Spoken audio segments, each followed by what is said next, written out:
Mobilās grupas inspektoriem nesen nodotais drons atgādina lielu mušu ar zaļām acīm, kas ir ļoti bīstama malu zvejniekiem. Bezpilota aparāts no augšas redz daudz vairāk nekā cilvēki no krasta. Uz augšu, uz leju, pa labi, pa kreisi. Tīklus var redzēt, jā. Visi, ļoti daudz faktoru ir. Ūdens dzidrums, laikapstākļi. Piemēram, šonedēļ apsekojot Daugavu, inspektori pamanīja otrajā krastā kādu aizdomīgu priekšmetu. Tā vietā, lai pašiem doties tur, mērojot vairākus kilometrus, pāri upei aizsūtīja lidaparātu.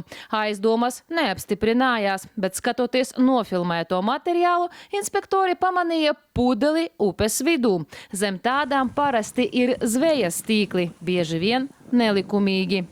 Pēc noteikumiem bezpilota lidaparāts nedrīkst lidot tālāk par 500 metriem no operatora. Savukārt pieļaujamais augstums ir 120 metri, bet jau pie 100 metriem drons kļūst praktiski neredzams un nedzirdams. Drons var pielevīties ātrāk un klusāk par cilvēku, bet tā safilmētais materiāls tiek pievienots pierādījumu bāzei. Visbiežāk konstatētie pārkāpumi ir zveja bez licences un neatļautajā laikā. Piemēram, līdz maija beigām nedrīkst ķert zandartus, bet ar 1. jūniju sākās aizliegums akmens plekstei. Ar laiku drona pielietojums varētu būt ļoti plašs. Pieņemsim, apsekojot kaut kādu konkrētu ezeru, jebko.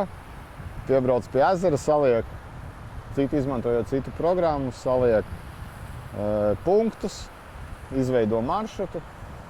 Katrā punktā uzdod konkrētu uzdevumu viņam, tur nofotografēt, nofilmēt.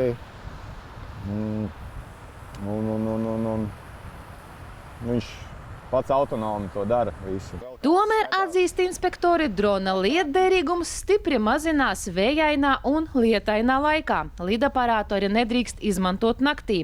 Kopumā par Eiropas naudu valsts vides dienesta vajadzībām ir iegādāti 6 droni.